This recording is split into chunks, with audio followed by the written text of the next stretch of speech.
Sempena dengan Hari Kanser Ovari Sedunia esok ya, hari ini 7 Mei, 8 Mei adalah Hari Kanser Ovari Sedunia.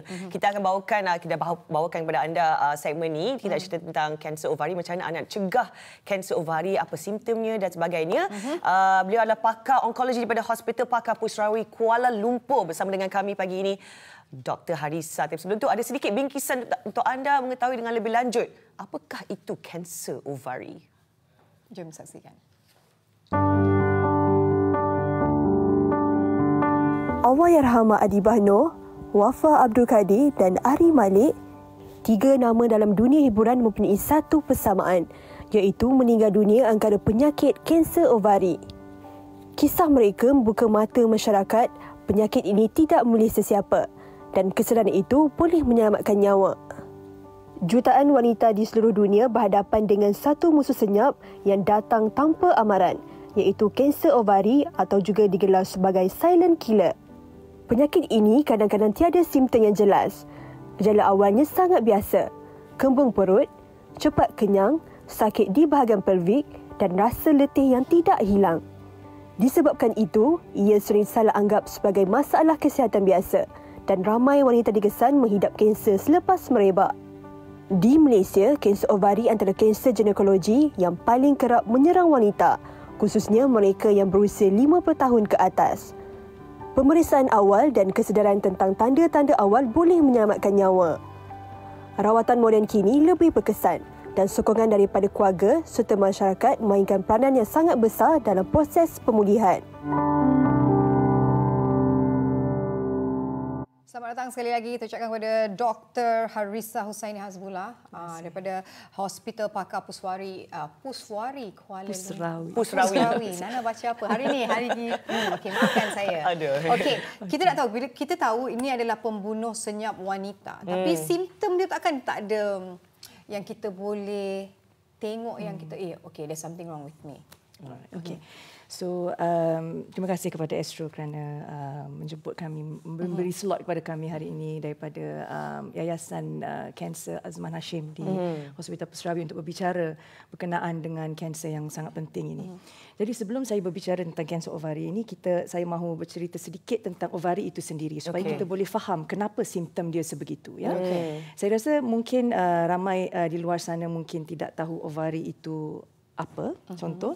Jadi ovari ini adalah organ peranakan ataupun organ orang kata di bahagian wanita lah ya. Jadi maknanya orang lelaki tak ada organ ni ya. Jadi maka dengan itu hanya wanita sahaja yang boleh dapat sakit ovari. Dan di manakah ovari ini terletak dalam badan kita? Dia terletak di sebelah kiri dan kanan rahim. Jadi dia right at the bottom, dekat bawah tu. Dia bukannya dekat perut. Kalau perut ni biasa kita cakap perut ni dia dekat atas tempat kita makan kan. Dia dekat bawah, dekat saluran peranakan lah. Rahim ni tempat ada bayi kan. Jadi ovari ni kiri dan kanan rahim. Okey. Dan dia bersambung dengan rahim ni dengan ada satu tube ya, nama dia fallopian tube. Okey. Jadi kenapa dan kanser ovari ini penting ke tak di Malaysia? Mungkin kalau tanya di luar sana, kanser payudara, ramai orang biasa dengar. Kanser usus ataupun kanser paru-paru kan. Which is bukan salah mereka kerana kalau mereka tak pernah dengar pasal kanser ovari, sebab yang tiga yang saya sebut tadi itu adalah kanser utama di Malaysia dan menyumbang kepada kalau kita ambil semua pesakit kanser di Malaysia ini, separuh daripadanya adalah kanser tiga yang saya sebut tadi. Jadi di mana kanser ovari ni? Dia bukan kanser yang common sebenarnya, tetapi kalau kita kira top 10 kanser di Malaysia ni, dia adalah yang ke nombor yang 10. Jadi dia masih top 10 kanser di Malaysia, cumanya kalau ikut percentage tu macam 2% macam tu sahaja. Kalau kanser payudara dalam 17% kan. Dan kalau kita combine the top 3 kanser tu dia about half kan. Jadi dia bukan kanser yang biasa, kanser jarang. Okey, tetapi dia penting dan dia berbahaya sebab dia tak ada simptom. Okey, kanser ni dia ada banyak tahap ya. Tahap 1, 2, 3, 4 secara umum. Apa-apa pun orang kalau saya cakap pasal kanser mungkin you all pun mungkin fikir kematian, betul tak? Orang selalu associate kalau dapat kanser ni maknanya saya mesti mati sebab kanser. Dah tak ada ni dah kan dalam kepala. Tapi sebenarnya kanser ni dia ada tahap 1, 2, 3 dan 4. Kalau kita dapat tangkap kanser tu tahap 1, insya-Allah dia boleh disembuhkan. Macam kanser ovari, kalau tahap 1 chance untuk sembuh tu almost 80%, 90%. Yes. Wow. And the same also apply to kanser payudara, kanser-kanser lain jugalah. Jadi kita kembali kepada kanser ovari. Maknanya masalah kalau kanser payudara tu kita boleh rasa biji kan. Dan biasanya itulah cara pesakit kanser payudara. Benjolan tu boleh rasa. Yes. Jadi dia bila dia pergi tu kita check dia sebenarnya tahap awal. Benjolan di situ saja belum merebak. Tapi kanser ovari ni sebab you boleh faham dia di dalam tau dekat kita pun kalau kita pregnant pun kalau kita tak buat pregnancy test tunggu berapa bulan baru kita boleh tahu kita pregnant betul. Dalam 3-4 bulan. Jadi sebab itu juga kalau ada kanser ovari tu simptom dia lambat dan by the time orang dah ada simptom benda tu sebenarnya sudah membesar sebab dia di dalam. Jadi simptom dia tu biasanya kalau tahap awal ni orang yang datang tahap awal ni kebiasaannya dia incidental finding maknanya dia pergi hospital dia check benda lain.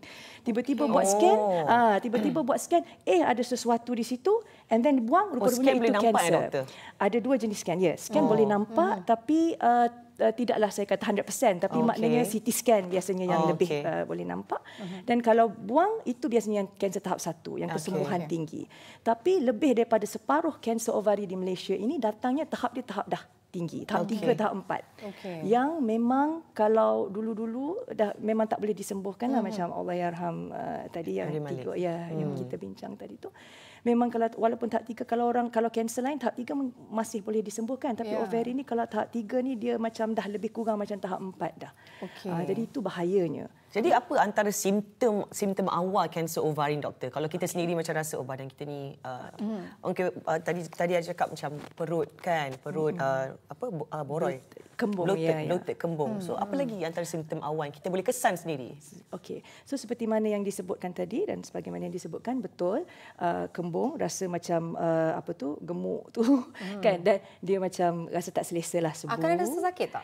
Mungkin boleh juga ada rasa sakit ataupun buang air kecil tak lawas ataupun rasa kerap hendak ke toilet pun boleh sebab kita punya pundi kecing kita tu dekat bawah juga kan. So dia boleh terkesan. Usus besar pun berada dekat sekitar dengan ovari dekat bawah tu jadi usus besar pun boleh terkesan. Jadi simptom macam buang air besar tak lawas, ceret ataupun susah nak buang air besar itu pun boleh juga jadi simptom-simptomnya. Kalau kita ada simptom. Lepas tu kita nak tahu punca dia pula, doktor, untuk kanser ovari ni. Apa yang trigger? Saya go back, saya patah balik sedikit kepada simptom. Sebab simptom-simptom yang saya sebut tu tadi, satu lagi yang masalah dengan kanser ovari ni, simptom-simptom dia adalah sangat vague. Orang kata dia tak khusus untuk kanser ovari. Contoh, kalau kita ada masalah buang air kecil, mungkin ini adalah infection, kuman, ataupun ini mungkin bukan kanser ovari, mungkin adakah ini berkaitan dengan pundi kencing. Lepas tu yang buang air besar, masalah buang air besar tu, mungkin orang yang punya masalah usus kan. Jadi itu sebabnya satu lagi sebab susah untuk tangkap kanser itu tahap awal. Lepas tu yang sakit tu pula dia macam vague, sakit macam kan bukannya macam sakit yang kita kena sakit perut biasa. Bukan macam period cramp pun. Bukan. Ada yang kes yang datang dengan macam tu pun ada tapi tu kita panggil bukan selalu presentation dia macam tu bukan. Selalunya sakit yang macam grumbling on the background macam tu kan. Kebiasaannya kalau tanya pakar-pakar ni biasa dia akan bagi nasihat kalau simptom ni berterusan dalam 2 atau 3 minggu then terus dapatkan rawatan dan kena risau maknanya ni ada sesuatu yang lain daripada biasa kena check. So kembali kepada punca punca utama dia doktor. Okey, jadi kebanyakan kanser tak kiralah kanser ovari ke kanser payudara, kanser apa-apa pun, kebanyakan kes kanser ni dia berlaku secara sporadik. Sporadik ni maknanya kita tak tahu apa punca dia. Tapi kita boleh tengok risiko-risiko kan? Kalau macam yalah kita nak tahu punca ni sebab kita nak cuba supaya kita tak dapat kanser tu kan. Jadi risiko-risiko dia kalau kanser ovari ni yang pertamanya usia. Semakin meningkat usia memang risiko untuk mendapat kanser ovari itu meningkat. Tengok usia dia lebih kurang 65 ke 50 ke atas yang selalu dapat kanser ovari ni. Kalau kita bercakap data di Malaysia data terbaru yang dikeluarkan oleh KKM yang terbaru dia bermula umur 40 tahun ke atas tu dia dah start, dia punya risiko dia start menaik. Dia punya puncak, dia punya yang paling ramai ialah yang berumur 50 tahun tu pun kira macam lebih kurang sama dah dengan orang yang umur 65 tahun.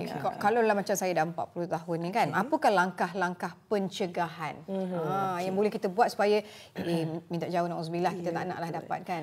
Jadi kita sebelum kita nak mencegah kita kena tahu risiko tadi kan. Jadi macam saya kata yang pertama ialah usia kan. Yang tu kita tak boleh buat apalah. Kita pakai makan jamu ke apa ke nampak cantik pun tapi usia kita masih 70. Jadi yang tu kita tak boleh buat apa-apa. Yang kedua sebenarnya risiko yang agak kuat ya yang boleh boleh menyebabkan seseorang itu mendapat kanser ovari ialah dalam keluarga dia tu sebenarnya dah ada sejarah kanser. Tak semestinya kanser ovari, kalau kanser payudara, khasnya kanser payudara ataupun kanser usus. Sebab kebiasaannya orang yang ada dalam keluarga dia ada kanser payudara ni, kebiasaannya dia ada abnormality in term of genetic abnormality. Kita biasa dengar pasal BRCA gene ya. Jadi kalau BRCA mereka tu. yes correct. Genetic BRCA. Correct ya. So kalau mereka yang mempunyai sejarah keluarga ada kanser dalam keluarga ni mungkin harus pergi mendapatkan nasihat, mungkin mahu buat genetic testing. Tapi you have to kena bincang dengan doktor sebab dia ada implikasi dia boleh tahu lebih awal lah untuk buat.